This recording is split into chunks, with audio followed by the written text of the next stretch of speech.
If there's one thing the topic of Planet X has in common with ufology, is that regardless of how many mountains of photographic evidence you produce, most people will still say, "I just can't believe it."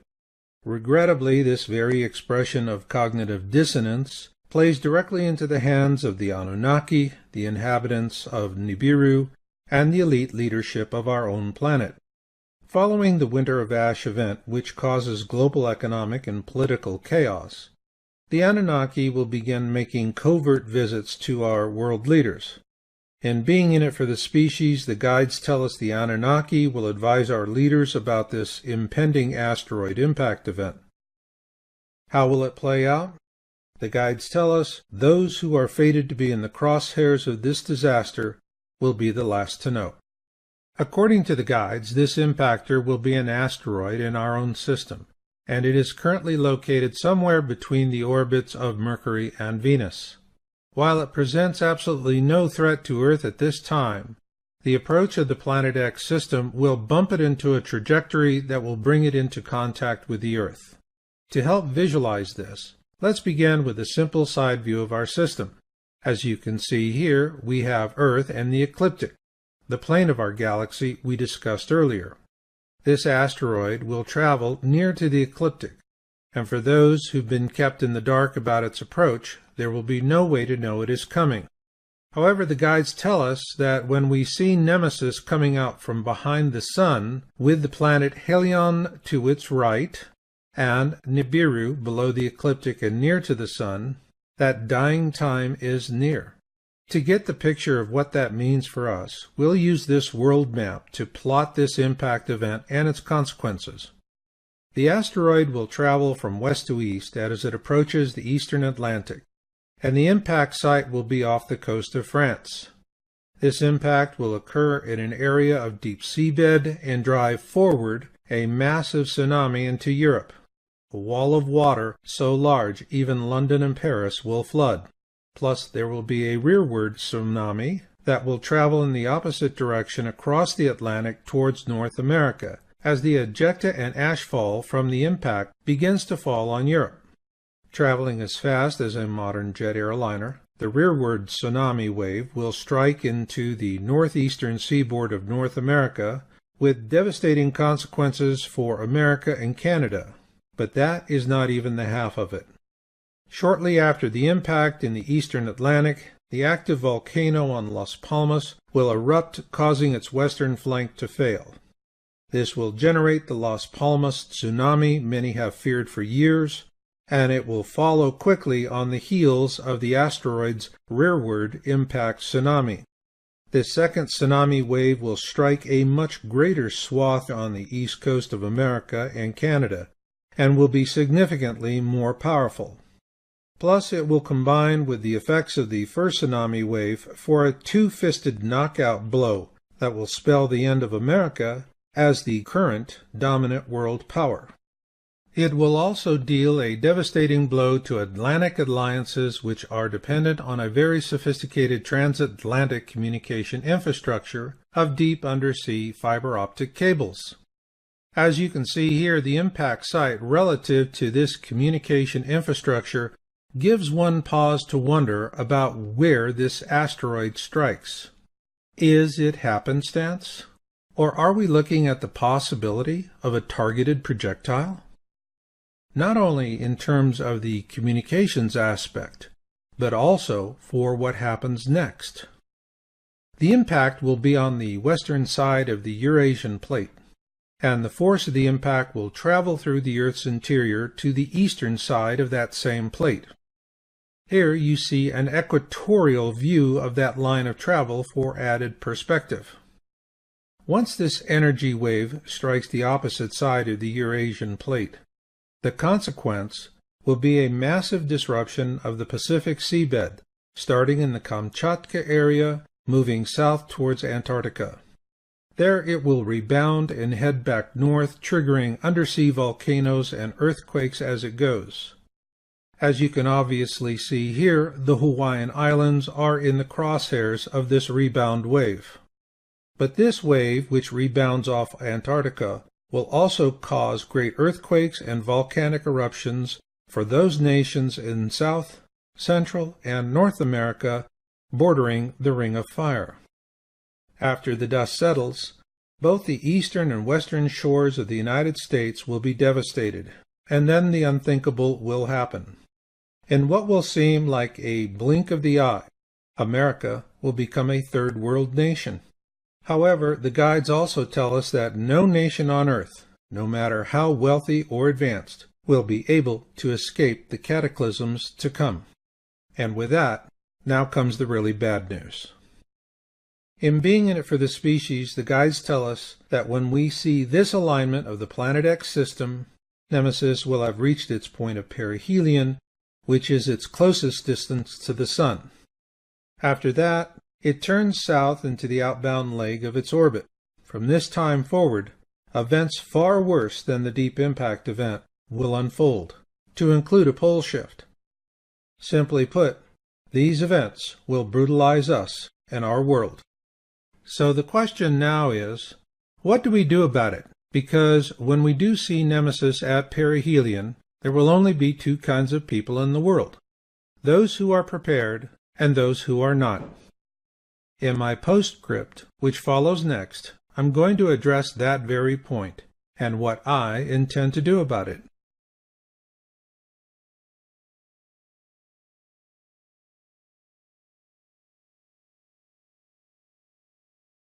In the book Being in It for the Species, the guides give us very specific descriptions of the various bodies in the Planet X system. In this program, we will examine them one by one, and then we'll see how the Planet X system moves through our own solar system. This will be important because a common question we hear is, why is it we do not see the Planet X system behind us each year as well as in front of us? To answer this question, we first need to look at the bodies which comprise the Planet X system. At the core of the Planet X system is the Nemesis brown dwarf star. It is 56 times the size of Earth and has the mass of 171,000 Earths. The largest planet in the Planet X system is Nibiru, as it is known by the inhabitants of this system. It is 6 times the size of Earth, and its mass is also 6 times that of Earth. It has a moon we named Ferrada, in memory of astronomer Carlos Muñoz Ferrada. In size and mass, Ferrada is comparable to our own moon. The second largest planet in the Planet X system is Helion, as it is known by the inhabitants of the system. It is 3.5 times the size of Earth, but as a bright gaseous planet, its mass is only 2.5 times that of the Earth. It also has a moon we named Harrington in memory of the U.S. naval astronomer Robert Sutton Harrington. In size and mass, Harrington is comparable to our own moon. The smallest of the 3 planets is Arbota, as it is known by the inhabitants of the system. It is 2.5 times the size of Earth, and likewise its mass is also 2.5 times that of Earth. Arbota is in a very fast orbit around Nemesis relative to Nibiru and Helion, and has no moon. Now that we have identified the major bodies in this system, let's take a polar, look-down view of all these objects together, beginning with the smaller sister sun to our own sun, the Nemesis dark star. Nemesis is what is known as a brown dwarf star, which means it is small and very dirty and cannot be seen in the visible light spectrum until it is well inside our own system. However, its approach has been viewed in the infrared range by our governments for decades. The nearest planet to Nemesis is Helion, a bright gaseous planet, and here is its moon, Harrington. Next out is Arbota, the lonely fast mover in the system, and in the outermost orbit around Nemesis is Nibiru, which according to the ancient Sumerians means the planet of crossing. And finally, furthest out from the Nemesis dark star is Nibiru's moon, Ferrada.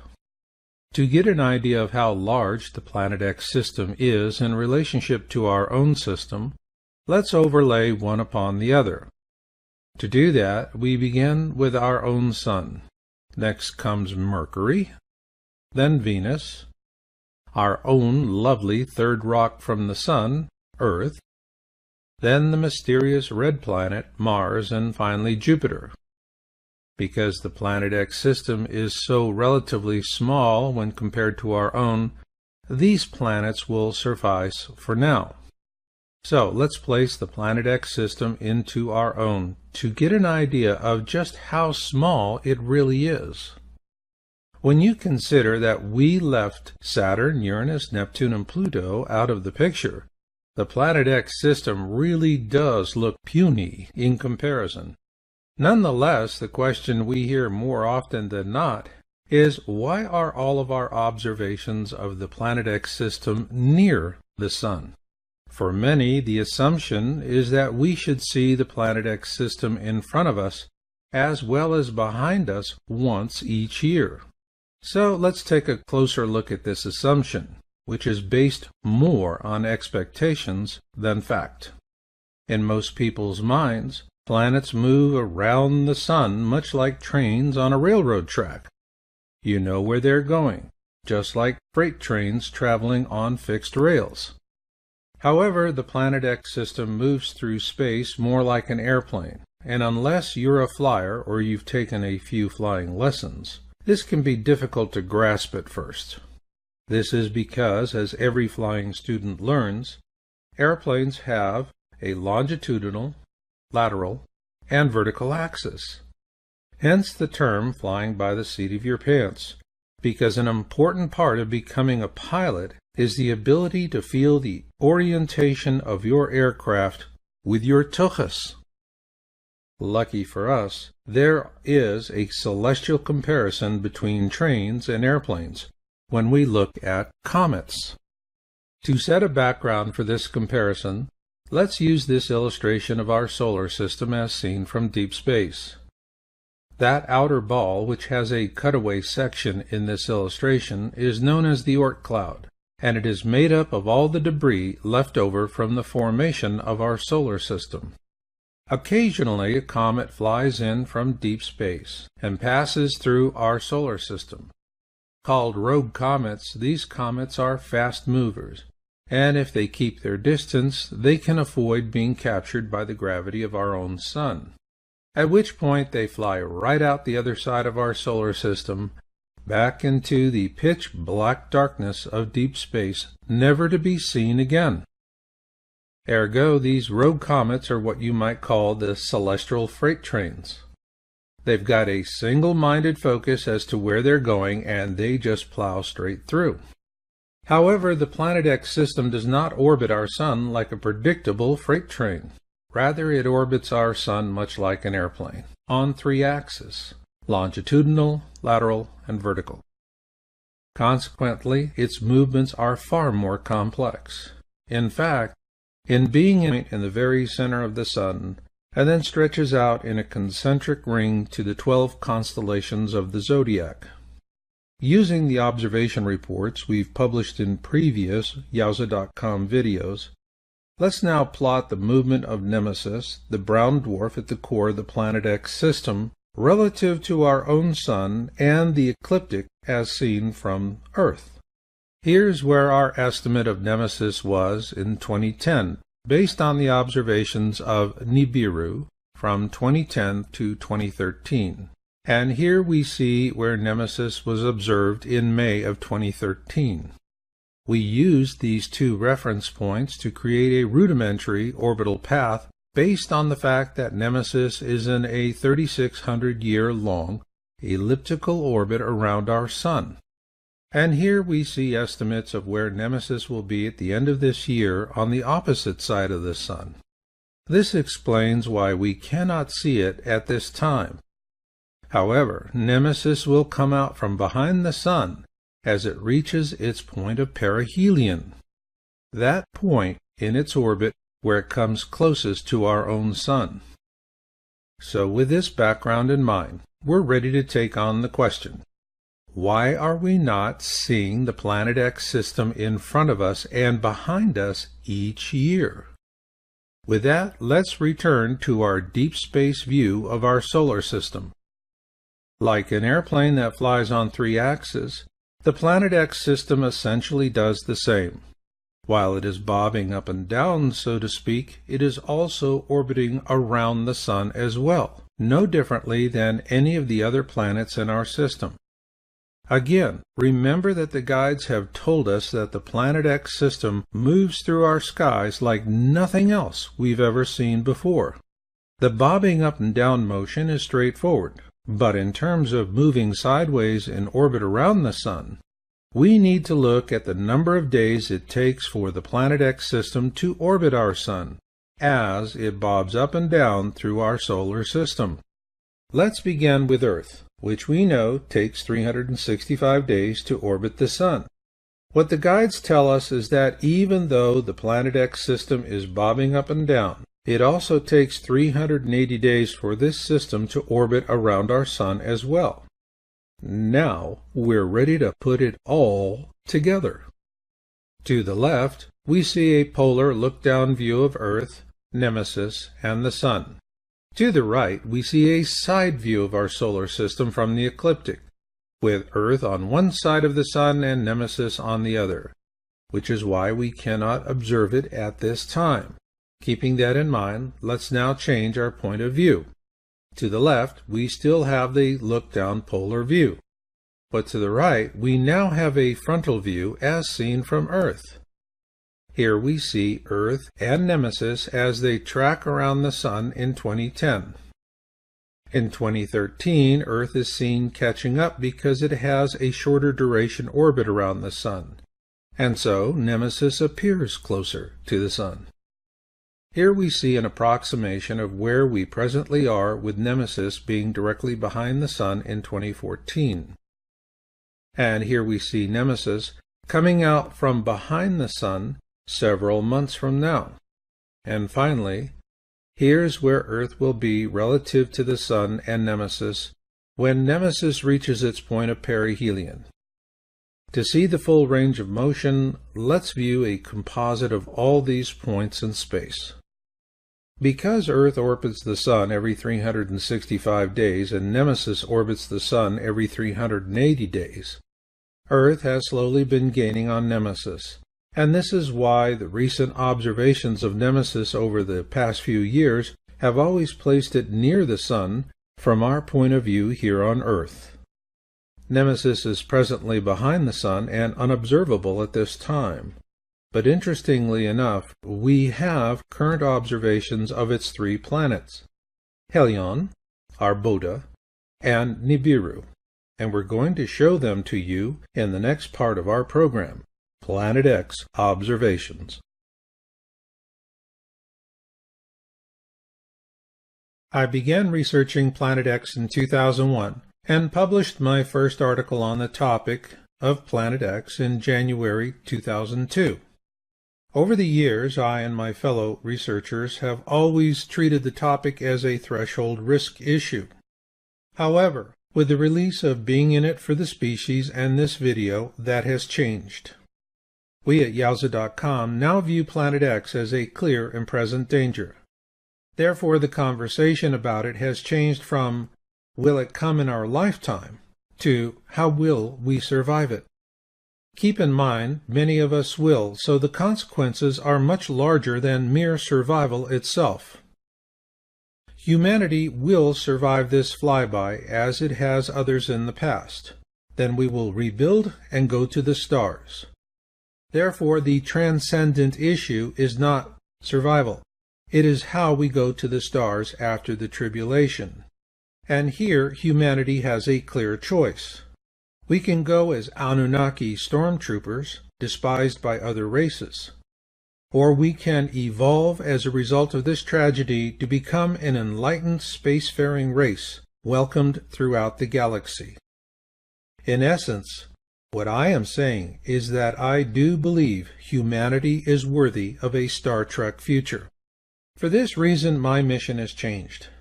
I will now devote myself to survival wellness advocacy and join with like-minded others in the peaceful pursuit of a noble destiny where the meek truly do inherit the earth.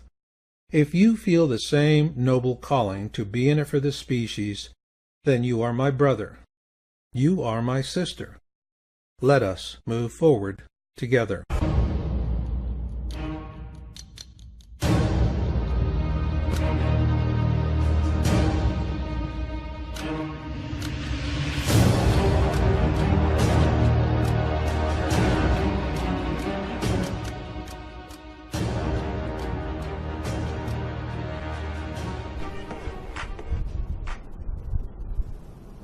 Back in the 1950s, most people aren't aware of it, but there was a scientific storm in America all through the late 50s about this thing out there in space, because the astronomers were all watching it, and that was back when they weren't afraid to talk about it. It was in the science magazines. I mean, I had a subscription to, like, Popular Science, and hell, it was on the front cover of the magazine one day in, like, 1961.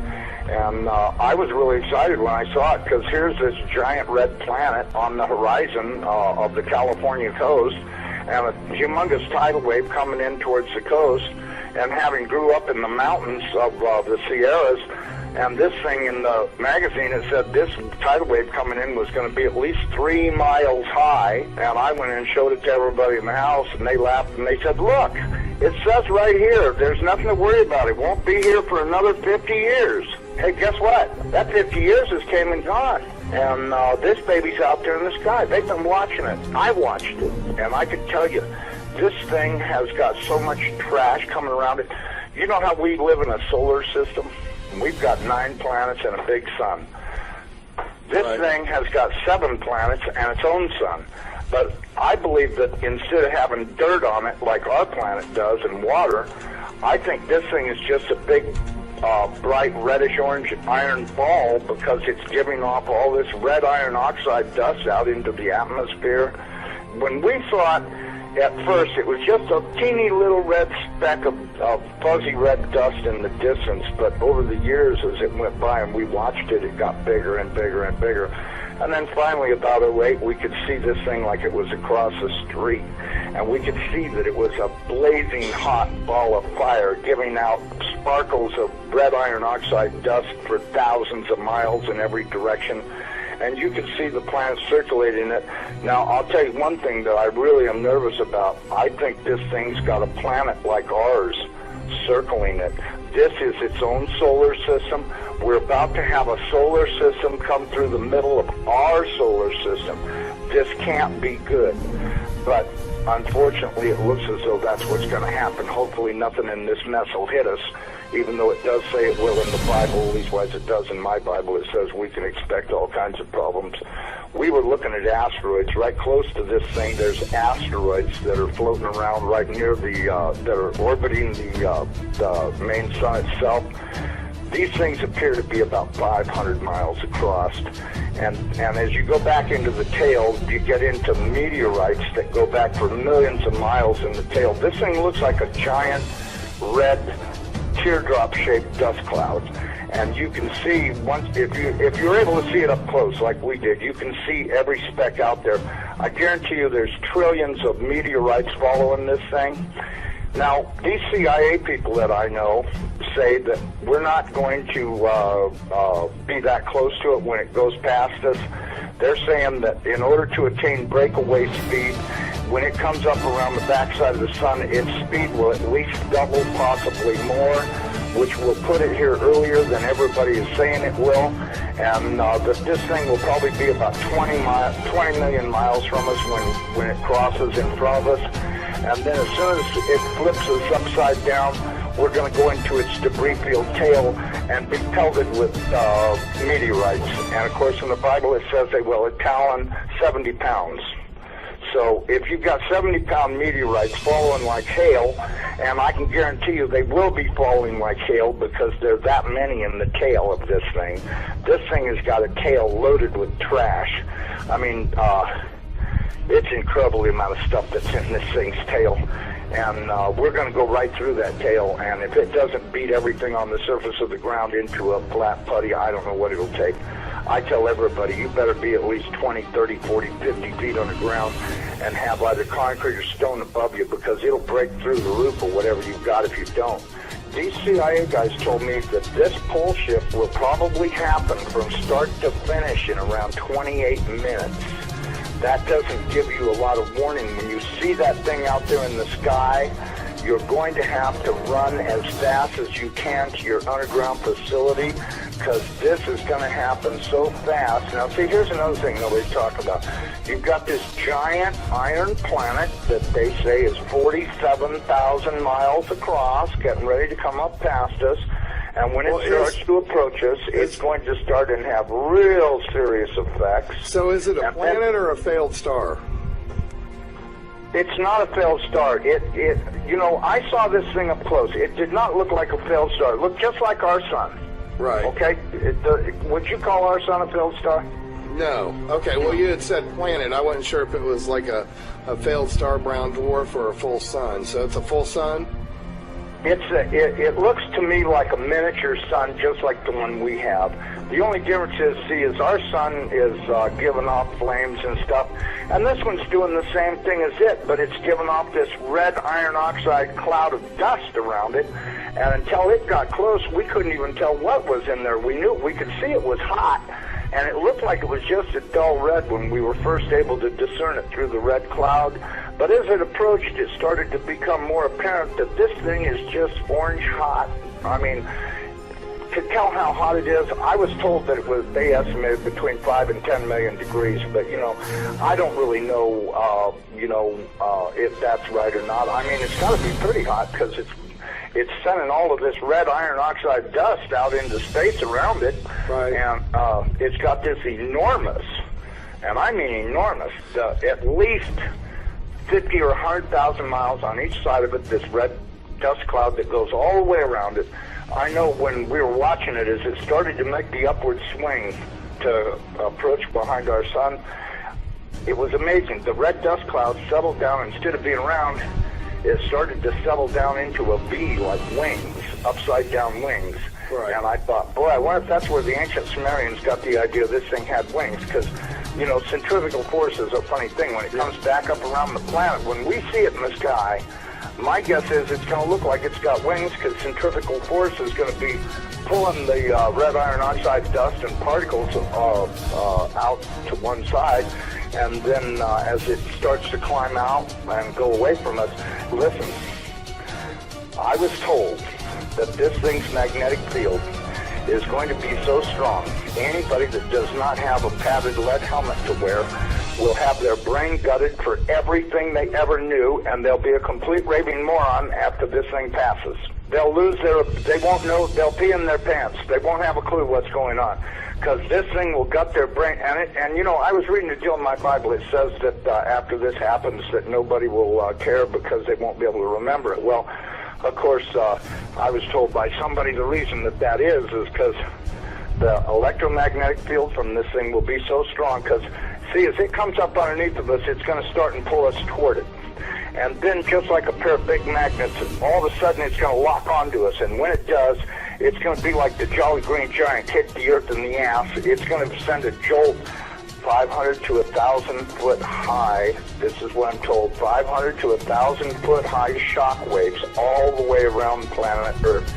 They'll be so bad that in a lot of areas that don't have good solid soil, it'll fluff it so badly that you'll practically be like you're standing in quicksand.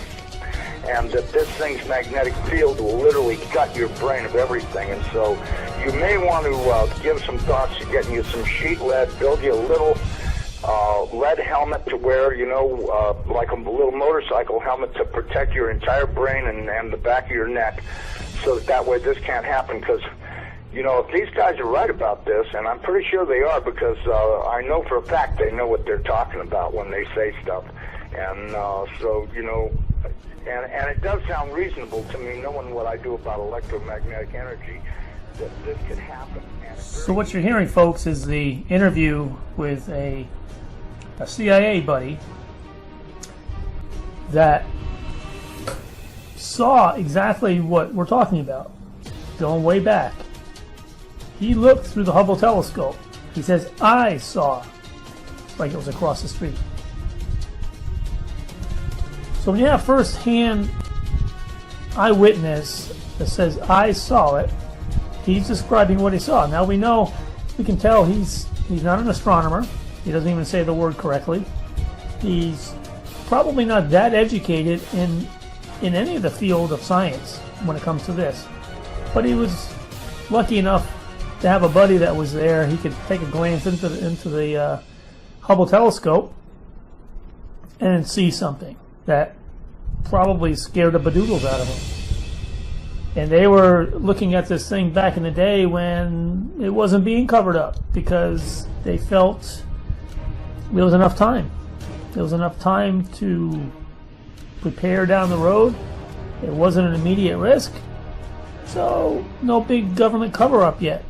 But then once somebody got a hold of it and said, listen, we can't let this cat out of the bag because, it might not seem dangerous today, but there'll be enough people making some waves, pardon the pun, that's going to cause some controversy and some conspiracy theories start running wild. So obviously it got covered up for a while. And then probably about the mid-70s, early 80s is when it resurfaced again.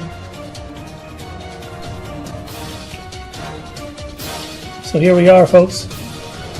In 2017, 50 years later, after this insider has given his account of what he saw with the Hubble telescope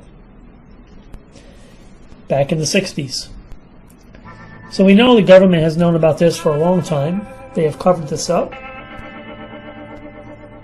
And we have steadily uncovered the information, whether it be the U.S. Navy flood map to all the information about Nibiru, Nemesis, and its planets in the solar system that's coming through our solar system. The data has been there. We have painstakingly uncovered it, and with the advent of the internet, the computer, and the social media, we have been able to pass this information along to one another very quickly. And so we know that the effects of what's happening with this solar system passing through us from history of recorded events is real. There's very biblical foundational proof that's happened in the past, whether it be pole shift of the Earth flipping on its axis, the flooding and the tsunamis that come along with that, the melting of the polar caps, the sea level rise, the tsunamis, the earthquakes, the shaking, the Earth crust breaking apart, all has been recorded, and we have been projecting the effects coming soon. The size of this Nemesis system in comparison to the Earth is staggering. Thus why the government has covered this up for all these years. Executive orders written to protect the American people from the truth. And rightly so, because we know how difficult it would be to evacuate 70 million people off the coastlines. And the government has done that too. They realize the pitfalls in regard to moving this many people to safety. But for those of us that do watch these videos and research ourselves, to find the proof in the photos of the coming Nibiru and Nemesis system, the collection of these 7 planets that are in our solar system affecting us now, will continue to increase. By the time we see it in the sky with the effects coming in, that will be too late. Our time is now to begin acting on these gut feelings and research and data that we have put together. These collective ability of seeing these things before we start seeing the tsunamis flood into the coastlines. Because when this pole shift alignment happens when Nibiru and Nemesis and the other planets and moons come in proximity to this Earth. It will happen so quickly we will not have time to do anything. The commentator in this video that gave his account said that this pole shift will happen in approximately 30 minutes. So this effect of the oceans and sea level rise will happen very rapidly. We see the asteroid shower, meteor shower, happening on August 12th. We have a solar eclipse coming on August 21st. We have the September 23rd alignment of all the planets and stars, according to prophecy in Revelation 12. This year, September 23rd, 2017. It's no coincidence that this alignment of the celestial sign, the harbinger warning of the events coming, that it coincides with all these other things that we've been researching for these past several years. So the time is now, folks, to make the move, know exactly where and what you're going to do with the like-minded people within your group. This is not something that we can just overlook. The government has spent decades preparing for this. Many of us have spent at least 5 to 7 to 10 years researching all this. We have seen the proof of the theories by watching the sunsets and sunrises across the globe at different time intervals and different locations, from South America to the UK to Halifax, Nova Scotia, up north. We have seen photos like this. We just don't have two suns appearing because it looks pretty. There's a major reason why we're seeing this.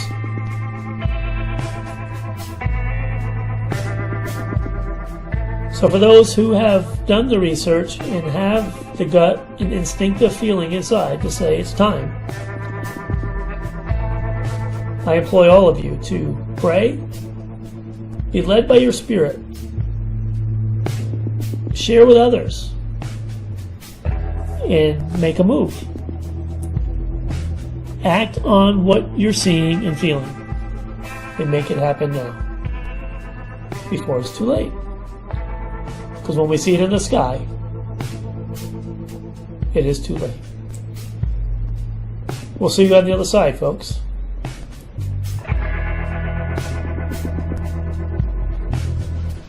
Have a great night.